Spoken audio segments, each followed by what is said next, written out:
오늘 우리에게 주신 하나님의 말씀은 구약성경 호세아 11장 8절에서 11절까지 말씀입니다. 제가 갖고 있는 구약성경 1266면에 있습니다. 구약성경 호세아 11장 8절에서 11절까지 말씀을 우리 함께 한 목소리로 낭독하겠습니다. 에브라임이여, 내가 어찌 너를 놓겠느냐? 이스라엘이여, 내가 어찌 너를 버리겠느냐? 내가 어찌 너를 아드마같이 놓겠느냐? 어찌 너를 스보임같이 두겠느냐? 내 마음이 내 속에서 돌이켜 나의 긍휼이 온전히 불붙듯 하도다. 내가 나의 맹렬한 진노를 나타내지 아니하며 내가 다시는 에브라임을 멸하지 아니하리니 이는 내가 하나님이요 사람이 아님이라. 네 가운데 있는 거룩한 이니 진노함으로 네게 임하지 아니하리라. 그들은 사자처럼 소리를 내시는 여호와를 따를 것이라. 여호와께서 소리를 내시면 자손들이 서쪽에서부터 떨며오되 그들은 애굽에서부터 새같이 아수르에서부터 비둘기같이 떨며오리니 내가 그들을 그들의 집에 머물게 하리라. 나 여호와의 말이니라. 아멘. 오늘 본문의 말씀을 가지고 그만두려고 해도 그만둘 수 없는 하나님의 사랑이란 제목으로 하나님 은혜의 말씀을 함께 나누고자 합니다. 공자가 역사를 편찬한 것을 춘추라고 그렇게 이름을 붙입니다. 이 춘추를 자구명이란 사람이 해설을 해놓았는데 이 해설서를 춘추 좌시전이라고 그렇게 말합니다. 이 좌시전에 보면 글이 하나 있는데요, 이런 글이 있습니다. 느긋하게 헤엄치듯 그럭저럭 세월을 마치는 것이 지혜로운 일이다, 그렇게 말을 합니다. 욕심도 없고 바쁜 것도 없고 평온하게 그냥 그럭저럭 한 세월 지나가는 것이 참 지혜로운 일이다, 그렇게 말을 합니다. 그러나 고려시대의 문인이었던 권적이라는 사람은 지리산 수정사기라는 그 여행기를 통해서 이런 말을 해놓았습니다. 고독을 즐기고 작고 마른 심신으로 해탈의 방법이나 찾으며 나만 구제하면 그만이지 남이 무슨 상관이라고 말하는 것, 그것 자체가 개인에게야 좋겠지만 위대한 일은 아니다, 그렇게 말했습니다. 어떻게 보면 산속에 틀어박혀서 도나 닦고 해탈을 하기 위해서 있는 그런 사람들을 비판하는 말이기도 합니다마는 참다운 도, 참다운 지혜는 앉아서 가만히 있는다고 얻어지는 것이 아니라는 것을 말하고 있습니다. 1956년 5월 달에 발표된 이은상 씨의 고지가 바로 적인데 라는 시조가 있습니다. 거기에 보면 이런 말이 있습니다. 고난의 운명을 지고 역사의 능선을 타고 이 밤도 호적거리며 가야만 하는 결례가 있다. 고지가 바로 적인데 예서 말 수는 없다. 넘어지고 끼어지더라도 한 조각 심장만 남거들랑 부둥켜 안고 가야만 하는 결례가 있다. 새는 날 피 속에 웃는 모습 다시 한번 보고 싶다, 그렇게 끝을 맺습니다. 이 새는 날이란 말은 새해예요. 새날을 말하고 피 속이란 말은 아주 고난과 어려움을 이야기하는 것입니다. 그런 속에서도 새로운 날을 맞이하는 그런 웃는 모습을 보겠다, 그렇게 이야기합니다. 이 시조가 쓰인 때가 1956년이니까 우리나라가 일제의 그 압박에서 광복된 지 얼마 되지 않았던 그 시기고, 그리고 민족의 피빈이 나는 전쟁 6.25 전쟁이 끝난 지 불과 3년이 채 안 된 그런 시점에서 광복의 기쁨도 채 만끽하기 전에 이 전쟁의 아픔을 겪었던 이 나라, 그렇지만 또 분단으로 갈리어져서 통일을 바라보지 못하는 그런 나라에서 사는 사람들의 심정은 통일이라는 것을 끝까지 멈추지 말고 가지고 가야 한다. 그런 심정의 노래인 것입니다. 누군가에게는 세상의 일에 관여하지 않고 유유자적하는 것이 지혜로운 일이 될 수도 있을 것입니다. 누군가는 산속에 틀어박혀서 도나 닦으면서 그렇게 사는 것이 참 지혜를 찾는 것이라고 말할 수도 있을 것입니다.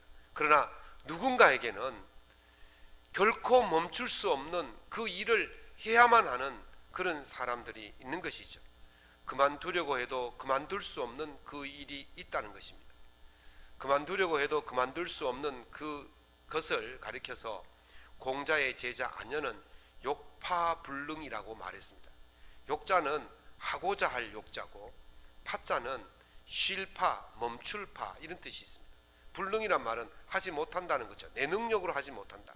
그래서 욕파불능이란 것은 내 능력으로는 멈추고 싶어도 멈출 수 없는 것, 이게 바로 그만두려고 해도 그만둘 수 없는 것이다. 이게 바로 욕파불능이다. 그렇게 보면 될 것입니다. 그러면 왜 멈추려고 해도 멈출 수 없겠어요? 멈추려고 해도 멈출 수 없는 이유가 뭐겠습니까? 그거는요, 중독이 되어 있어서 그렇습니다. 중독이 되면 자기 의지로 제어할 수가 없어요. 쉬고 싶으면 그냥 쉬면 되는데 자기 의지가 그걸 멈추게 뭐하니까 또 그 일에 관여하게 되어지는 것이죠. 오늘 여러분들이 읽으신 이 호세아서는 북이스라엘이 아시리아에 멸망당하기 전에 한 1, 2년 전후로 쓰여진 책이에요. 북이스라엘이 아시리아에 멸망한 것이 예수님 오시기 전 722년에 멸망을 당했습니다. 이 호세아는 성경의 여러 선지자들 중에서, 기록자들 중에서 유일하게 북이스라엘의 선지자입니다. 그리고 이 북이스라엘이 멸망할 것을 경고하죠. 많은 선지자들이 북이스라엘이 멸망할 것을 경고를 남쪽에서도 많이 했는데요, 특별히 아모스 같은 사람은 북이스라엘이 멸망할 것을 정확히 맞춘 사람이기도 하지만, 그러나 어느 나라에 멸망할 것인지를 맞추지를 못했어요. 미정이었죠, 미정. 그런데 호세아는 정확히 북이스라엘에 의해서, 북이스라엘이 아시리아에 의해서 멸망할 것이라는 경고를 한 사람이었습니다. 오늘 이 호세아서를 자세히 보면 하나님의 모습이 나타나는데, 하나님께서 어떤 상태에 있느냐, 바로 이 하나님의 중독 상태에 있는 것을 볼 수가 있어요. 하나님이 어떤 중독에 빠져 있을까요? 하나님은 사랑의 중독에 빠져 있는 모습을 볼 수가 있습니다. 그 이유를 몇 가지를 보는데요, 그 첫 번째가 하나님은 그럼에도 사랑하시는 하나님이신 줄로 믿습니다. 오늘 본문에서 하나님께서 우리를 어떻게 사랑하시는지를 잘 보여주는데, 호세아 11장 18절에 이렇게 말씀하십니다. 에브라임이여, 내가 어찌 너를 놓겠으며 이스라엘이여, 내가 어찌 너를 버리겠느냐? 내가 너를 아드마같이 놓겠느냐? 어찌 너를 스보임같이 두겠느냐? 내 마음속에서 돌이켜 나의 긍휼이 온전히 불붙듯 하도다. 아멘. 이 에브라임은요, 북이스라엘을 가리킵니다. 이스라엘이 솔로몬 왕 이후로 나라가 두 개로 갈라졌지 않습니까? 북이스라엘과 남유다로 갈라집니다. 남유다는 솔로몬의 아들인 르호보암이 그대로 이어받습니다. 그 르호보암이 유다 지파고, 그 다음에 베냐민 지파가 유다 지파와 힘을 합쳐서 두 지파로 남쪽 유다가 유지하게 되어지고, 그리고 북쪽은 10지파가 북쪽 이스라엘을 형성합니다. 그때 주동자가 누구냐면 바로 여로보암이었습니다. 여로보암의 출신이 어디냐면 에브라임이었어요. 그러니까 에브라임이 중심이 되어서 다른 9지파와 합쳐서 북쪽 이스라엘을 건설합니다. 사마리아에다가 수도를 세우고, 그렇게 해서 북이스라엘이 이제 에브라임이 중심이 되었다 해서 에브라임이다 이렇게 부르고 있는 것이죠. 그리고 오늘 여러분들이 읽은 그 본문 말씀에 그 두 나라가 나옵니다. 아드마라는 나라와 스보임이라는 나라가 나오는데, 이 나라는 그 사해의 하류 지역에 있는 5개 성 가운데 2개가 바로 이 아드마와 스보임입니다. 그 5개 성이 어디냐면 소돔, 고모라, 그리고 아드마, 스보임, 그리고 소알성입니다. 이 5개 성이 있는데 하나님께서 이 성을 어떻게 하셨습니까? 유황과 불로 진멸하셨잖아요. 그때 소돔과 고모라를 멸하실 때에 같이 멸한 나라가 어디냐면 바로 이 아드마하고 스보임입니다. 그런데 소알성은 피해를 입지 않았습니다. 왜 그러냐면 바로 그 소알성으로 누가 도망갔습니까? 롯이 도망을 갔죠. 아브라함의 조카 롯이 그 소알성으로 도망을 갔어요. 그래서 하나님께서 아브라함을 봐서 그 롯을 멸망하지 않기 위해서 소알성을 멸망시키지 않은 것이죠. 그래서 유일하게 5개 성 중에 남은 것이 소알성이고 이 4개 소돔과 고모라와 그 아드마와 스보임이 멸망한 거죠. 지금 하나님께서 내가 어찌 너를 아드마와 같이 스보임 같이 놓겠느냐 버리겠느냐, 이 말은 어찌란 말은 의문사예요. 그런데 뒤에 하지 못한다는 뜻을 가진 의문사거든요. 어찌 내가 너를 버리겠느냐, 내가 어찌 놓아버리겠느냐, 내가 어찌 이들을 멸망시킨 것처럼 너희들을 멸망시키겠느냐, 지금 이 말씀을 하고 계시는 것입니다.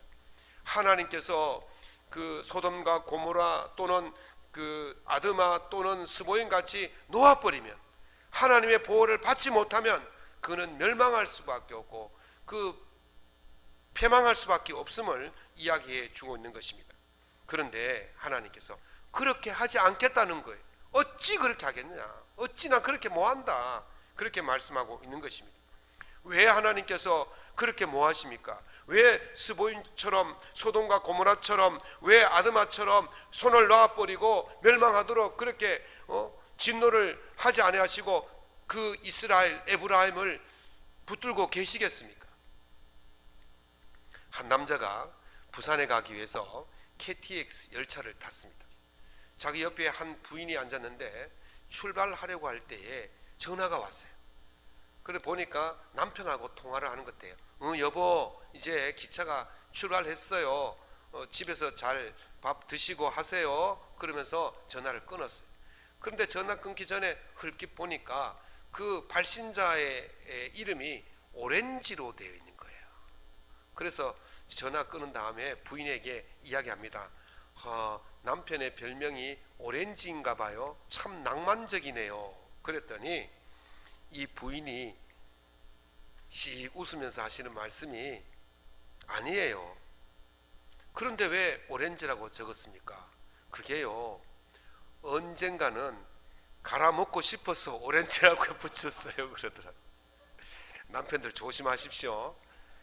조심하셔야 됩니다. 남편들 좀 선뜻한 이야기지만 그래도 밥 굶을까봐 밥 챙겨 먹으라 그러고 집 잘 보라 그러고 왜 데리고 삽니까? 도대체 왜 데리고 사냔 말이죠.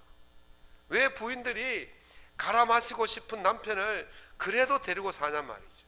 제가 집사람에게 결혼하고 나서 제가 목회한다고 사고를 많이 쳤습니다. 뭐 사고라 그래서 나쁜 사고가 아니고 그냥 막 불쑥불쑥 막 서양 약속을 해버리고 헌금 약속해버리고 뭐 이웃 돕겠다 약속해버리고, 그러니까 막 그냥 목돈 들어갈 일도 더러더러 생기고, 그럴 때마다 집사람이 다, 아내가 다 이렇게 수습을 해줘서 이제까지 잘 왔습니다. 그래서 제가 한 번은 물었어요. 여보, 내가 이렇게 목회하면서 여러 번 사고를 치는데 그때마다 왜 이렇게 수습을 해주나? 그랬더니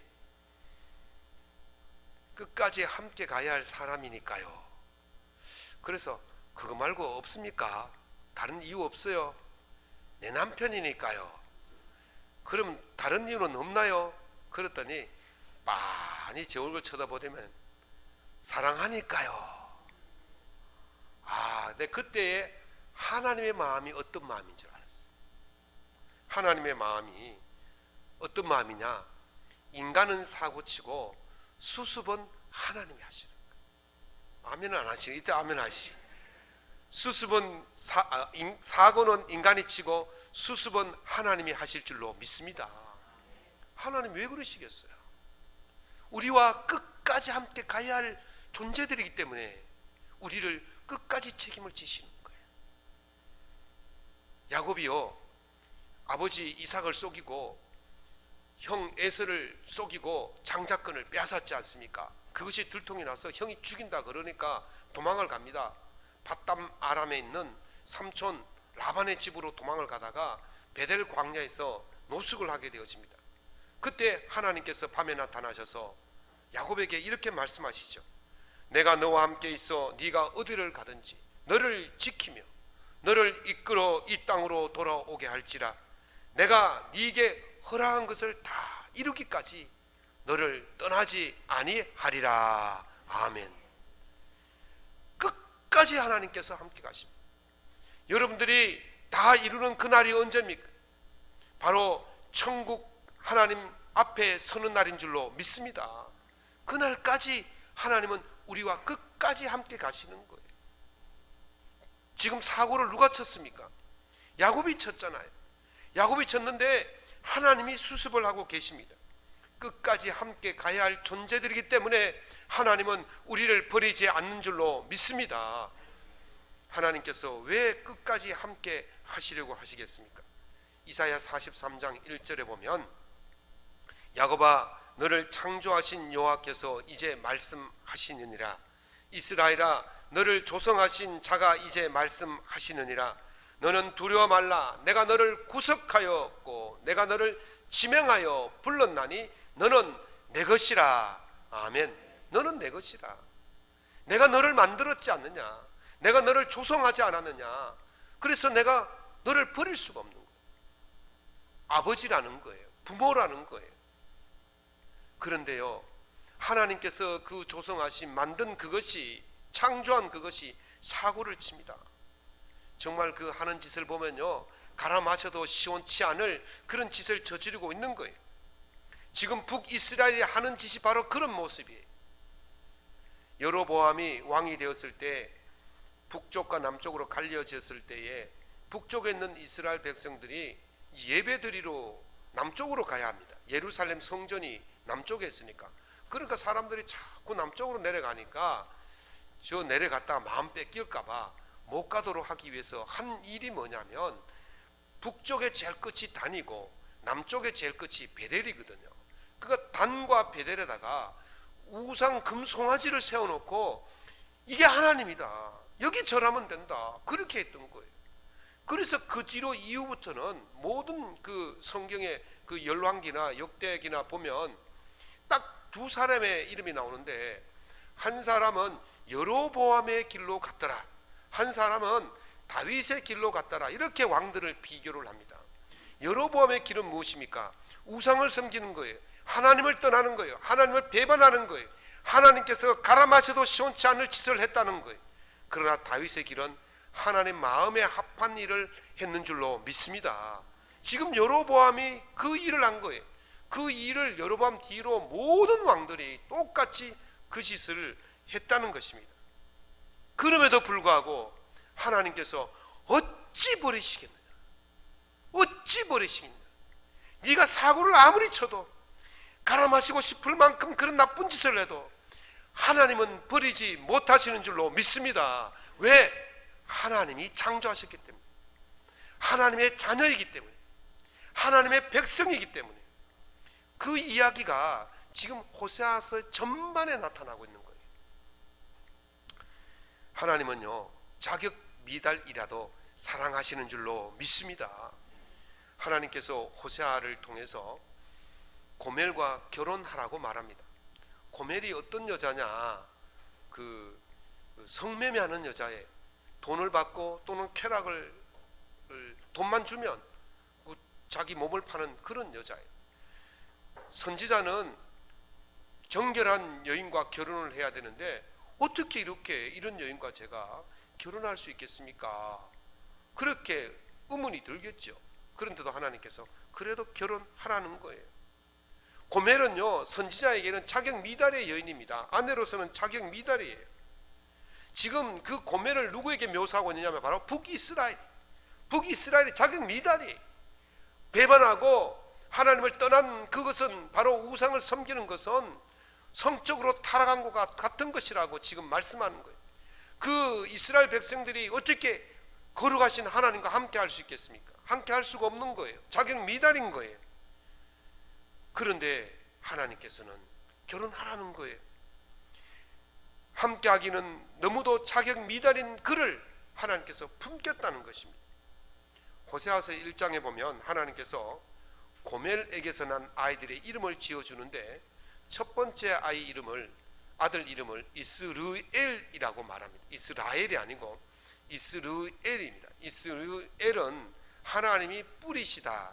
농부가 봄에 파종하잖아요. 그것처럼 씨를 뿌리는 거예요. 씨를 뿌린다는 것은 바로 가을에 풍성한 열매가 있다는 것을 의미합니다. 하나님께서 농부가 되셔서 씨를 뿌리고 가꾸시고 그러면 풍요로움을 뜻하는 것이 바로 이스라엘에 가면 실제로 이스르엘이라는 지명이 있습니다. 그게 곡창지대예요. 풍성한 곡창지대. 그래서 이스라엘이라고 이름을 붙이셨는데 이 이스라엘에는 또 다른 뜻이 있는데 하나님이 흩으시다 이런 뜻도 있어요. 흩은 뿌리는 거는 파종하는 거고 흩은 거는 있는 것을 없애버리는 거예요.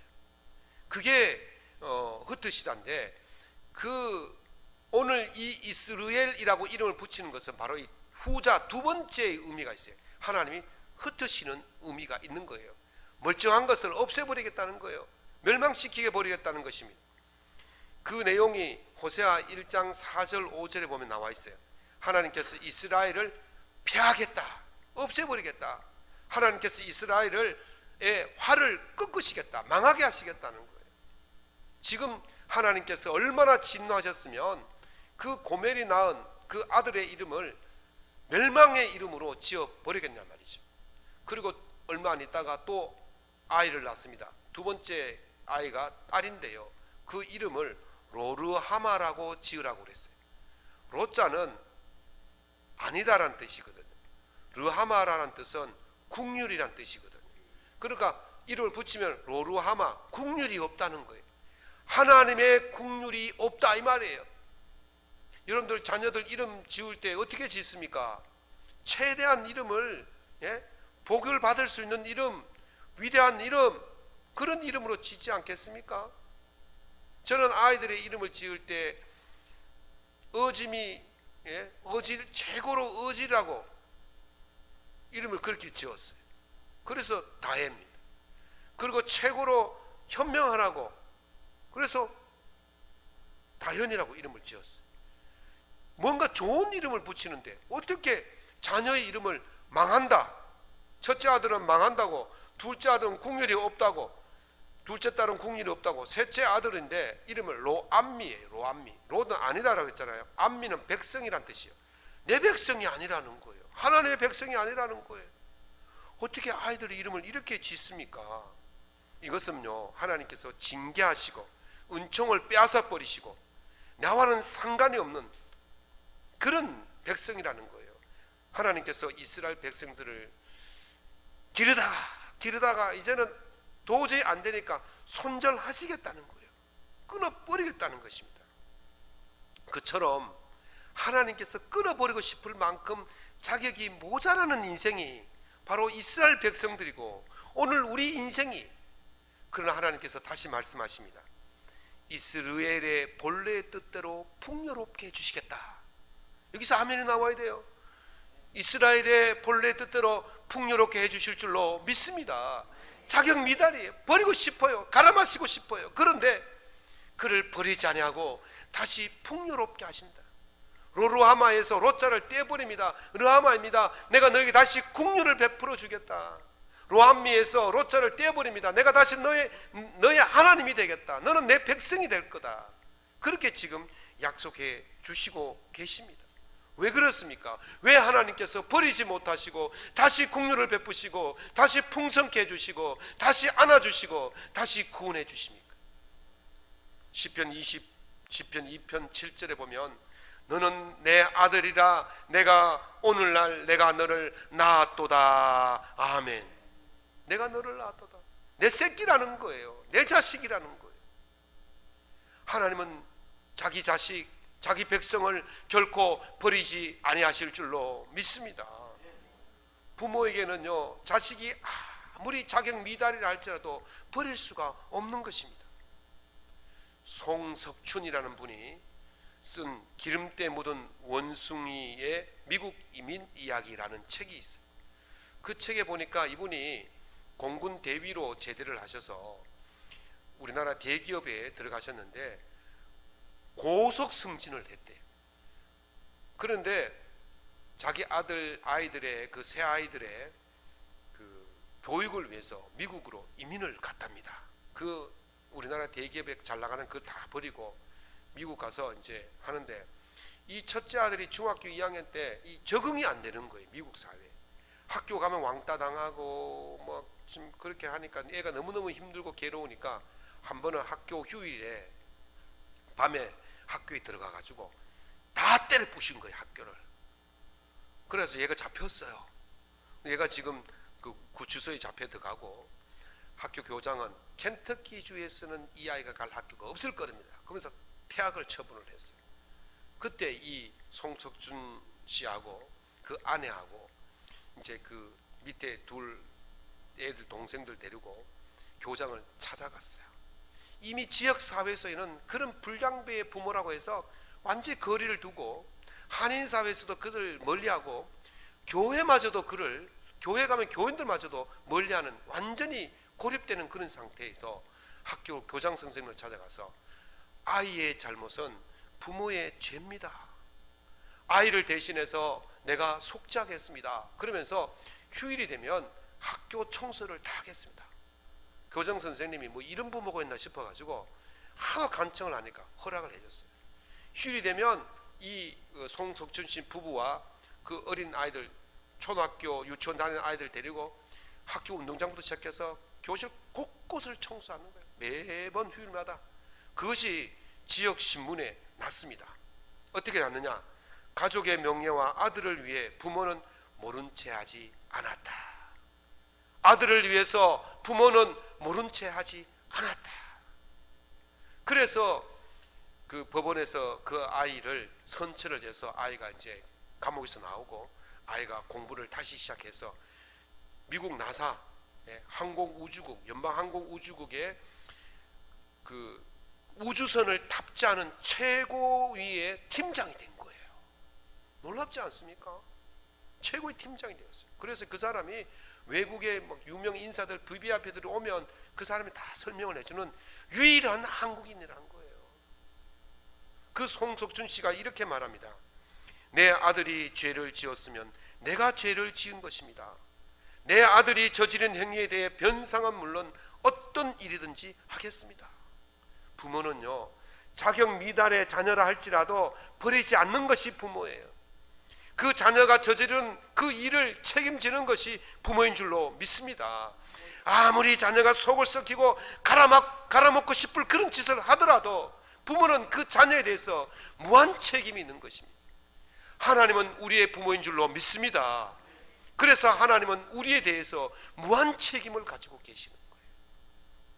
예수님께서 이 땅에 오신 이유가 바로 그것입니다. 로마서 3장 23절에 모든 사람이 죄를 범하였음에 하나님의 영광에 이르지 못하더니, 모든 사람들이 죄를 범해서 하나님께 이를 수가 없는 거예요. 이제는 영원히 지옥 갈 수밖에 없는 것입니다. 미달이에요.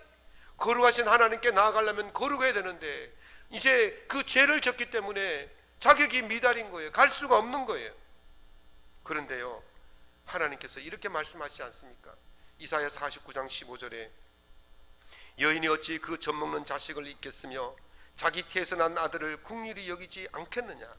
그들은 혹시 잊을지라도 나는 너를 잊지 아니할 것이라. 아멘. 하나님은 결코 우리를 잊지 아니하시는 거예요. 그래서 우리를 영원한 죄에서 구원하시기 위해서 이 땅에 예수님이 오신 줄로 믿습니다. 오셔서 어떻게 하셨습니까? 우리 죄를 대신해서 모든 보상을 다 해주시고 십자가에 죽으신 거예요. 하나님은 호세아를 통해서 말씀하십니다. 내가 그들을 그들의 집에 머물게 하리라. 아멘. 아들의 지위를 회복시켜 주시겠다는 거예요. 여기서 그들의 집이 어디입니까? 장로님의 아들의 본집이 어디예요? 장로님의 아들의 본집은 장로님 집 아니겠습니까? 아들이 아무리 세상에 돌아다니고 갔다가 내 집으로 돌아갈래? 그럼 어디로 돌아옵니까? 아버지 집으로 돌아오는 거예요. 우리 아버지 집이 어디인 줄로 믿습니까? 어디입니까? 하나님의 나라인 줄로 믿습니다. 천국인 줄로 믿습니다. 그 집으로 돌아오겠는 거예요. 그 집으로 돌아온다는 것은 아들의 지위를 회복시켜 주신다는 것입니다. 하나님이 계신 집, 그 집이 바로 우리의 집인 줄로 믿습니다. 하나님이 머무시고 계시는 곳, 그것이 바로 우리의 집인 거예요. 그곳으로 돌아와서 그곳에 머물게 하겠다는 거예요. 하나님의 아들의 지위를 회복시켜 주시겠다는 겁니다. 영원히 죄에서 죽을 수밖에 없는 그 존재를 하나님께서 다시 회복시켜서 하나님의 자녀로 만들어 주시는 것입니다. 그것이 예수 그리스도께서 이 땅에 오신 목적이고 십자가를 지신 이유인 것입니다. 사랑하는 성도 여러분, 여러분을 위해서 우리 하나님의 사랑은 욕파불능의 사랑이에요. 하나님은 모든 것을 다 하실 수 있는 전지전능하신 하나님이 창조하시고 파괴하시고 복을 주시고 다 하실 수 있는 하나님인데, 오직 한 가지 할 수 없는 그 일이 무엇이냐? 우리에 대한 사랑을 멈출 수 없다는 것입니다. 우리에 대한 사랑을 그만둘 수 없다는 것입니다. 이것이 바로 우리에 대한 하나님의 멈출 수 없는 사랑인 줄로 믿습니다. 성탄절은 그 사랑을 우리에게 실제로 보여주시기 위해서 오신 그날입니다. 여러분의 마음을 가다듬고 우리에게 그만두려고 해도 그만둘 수 없는 사랑을 베푸시려고 오시는 그 예수님을 기쁨으로 맞이할 수 있는 그런 성탄을 준비하시는 저와 여러분 될 수 있기를 예수님 이름으로 축원합니다.